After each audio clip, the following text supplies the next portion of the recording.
بسم اللہ الرحمن الرحیم۔ السلام علیکم۔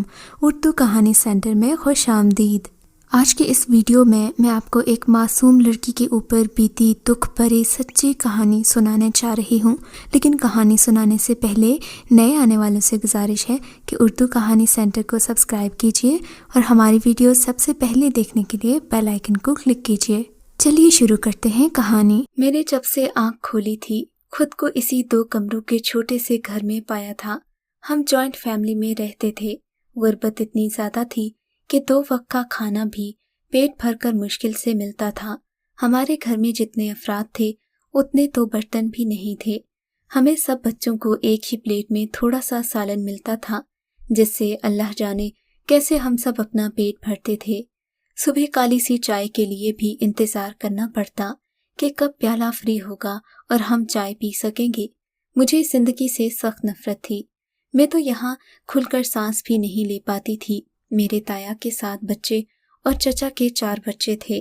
میں اپنے ماں باپ کی ایک ہی بیٹی تھی۔ اماں سارے گھر کا کام کرتی تھی کیونکہ ابا کب سے بستر سے لگا ہوا تھا۔ اسے فالج ہوا تھا 4 سال پہلے، وہ اب بھی بستر پر ہوتا تھا۔ گھر کا خرچہ تایا اور چچا چلاتے تھے، جس کی وجہ سے ہم ماں بیٹی اس گھر میں نوکرانی جیسی زندگی بسر کر رہے تھے۔ ایک رات میں پانی پینے کے لیے اٹھی تو دیکھا ابا کا ہاتھ نیچے لٹک رہا تھا۔ میں نے ابا کا ہاتھ اوپر کرنا چاہا۔ مجھے محسوس ہوا کہ وہ بے جان ہیں۔ میں نے جلدی سے اماں کو جگایا۔ ماں اٹھی تو دیکھا وہ گزر گئے تھے۔ ایک ہی تو سہارا تھا ہمارا، میں اور اماں زاروں قطار رو رہے تھے۔ ہم لوگ بہت دکھی تھے، مگر پریشانی تو آتی ہے اور پھر چلی بھی جاتی ہے۔ ایک دن میرے لیے رشتہ آیا جو ایک جوائنٹ فیملی سے تھا۔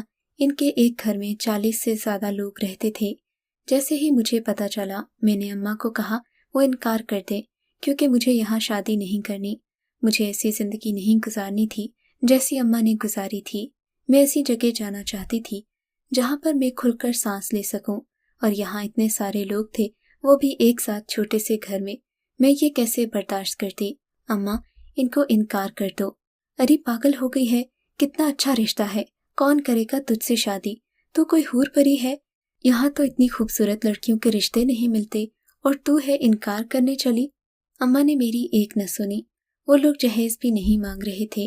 تبھی اماں نے کہا، بیٹی مان جا، میں بہت مجبور ہوں، تیرا باپ بھی چلا گیا ہے، اب میری زندگی کا کوئی بھروسہ نہیں، میں تجھے اپنے گھر کی دیکھنا چاہتی ہوں۔ میرے لاکھ منع کرنے کے اور رونے دھونے کا اماں پر کوئی اثر نہیں ہوا۔ انہوں نے میرا رشتہ وہیں طے کر دیا۔ مجھے بہت غصہ تھا، میں وہاں ہرگز شادی نہیں کرنا چاہتی تھی۔ میں روز یہی سوچتی رہتی کہ کیسے اپنی جان اس رشتے سے چھڑاؤں۔ میرے خیال میں اس گھر سے بھاگ کر ہی میں اس شادی سے جان چھڑا سکتی تھی۔ میں نے دل ہی دل میں سارا منصوبہ بنا لیا۔ اب میں ہر وقت چوکنی رہتی کہ کب موقع ملے اور کب یہاں سے بھاگ جاؤں۔ ایک دن سب گھر والے پڑوس میں میلاد پر گئے ہوئے تھے۔ چچا اور تایا اپنے کام سے ابھی واپس نہیں آئے تھے۔ میں سر درد کا بہانہ بنا کر گھر واپس آ گئی۔ آتے ہی میں نے 2-3 کپڑے اٹھائے۔ اماں کے تکیے کے نیچے دیکھا، وہاں 500 روپے رکھے تھے۔ وہ ہمیشہ کچھ نہ کچھ چھپا کر رکھتی تھی۔ میں نے ان کو تکیے کے غلاف میں رکھتے دیکھا تھا، تبھی وہ پیسے اٹھا لیے۔ میں نے چادر اوڑھ کر دروازہ کھولا تو سامنے اماں کھڑی تھی۔ اماں کو دیکھ کر میں پریشان ہو گئی۔ اماں نے مجھے چادر میں دیکھا، میرے ہاتھ میں کپڑوں کی پوٹلی دیکھی تو مجھے اندر دھکا دے کر دروازے کو کنڈی چڑھا دی۔ مجھے مارنے لگی۔ بدبخت، کہاں جا رہی تھی؟ اماں نے مجھے بالوں سے پکڑ کر 2-3 تھپڑ مارے۔ کون سے یار کے ساتھ بھاگ رہی تھی؟ اماں مجھے مارے جا رہی تھی۔ میں نے اماں کا ہاتھ روکا۔ اماں، میں کسی کے ساتھ نہیں بھاگ رہی تھی، میں بس یہ شادی نہیں کرنا چاہتی۔ شادی نہیں کرے گی؟ دیکھتی ہوں تجھے۔ میرے منہ پر کالک ملنے چلی تھی؟ کمبخت، تیرے لچھن تو مجھے شروع سے ہی ٹھیک نہیں لگتے تھے، تبھی میں تیرے پیچھے واپس آ گئی۔ اماں نے اس دن مجھے بہت مارا۔ دوسرے دن ہی میرے سسرال والوں کو بلاوا بھیجا کہ آ کر نکاح کر لیں۔ میں بہت روئی، مگر اماں نے میری ایک نہیں سنی۔ وہ لوگ آ گئے تھے، میرا نکاح ہو گیا، مگر میں نے دیکھا کہ میری توقع سے بڑھ کر دولہا بے حد حسین تھا۔ سب لوگ اس کی تعریف کر رہے تھے۔